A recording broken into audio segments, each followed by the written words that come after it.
So with baseball season right around the corner and the New York Mets having the highest payroll in baseball, it's got us thinking, can the Mets be the first team to win a world to buy a World Series? What do you think, Evan?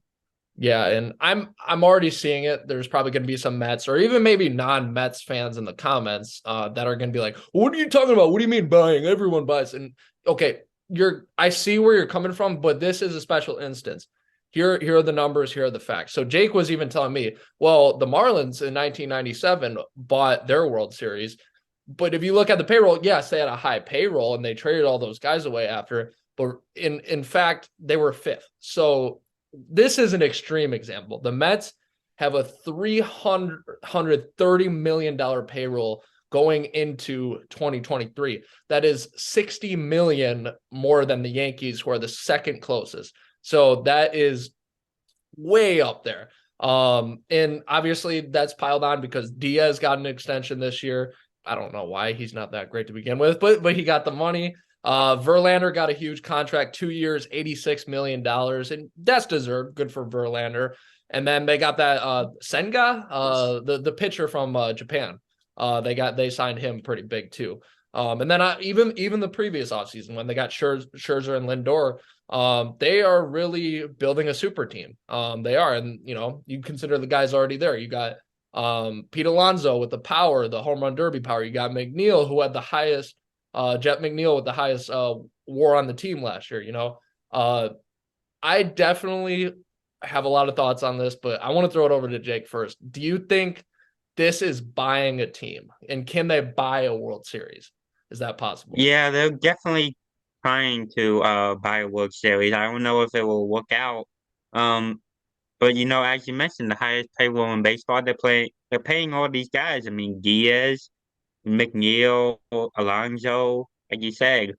Um, but I'm excited to see how this season plays out for New York. Yeah. I think we're not there yet, which is good, but it's still very dark for baseball what's coming because Hmm. essentially you can buy your way into the playoffs. The Mets did it last year. They were 500. They won 70 games like the last 5 or so years. They were 70 wins, 80 wins, yada yada. Then last year comes and they're 101 wins. That didn't happen on accident.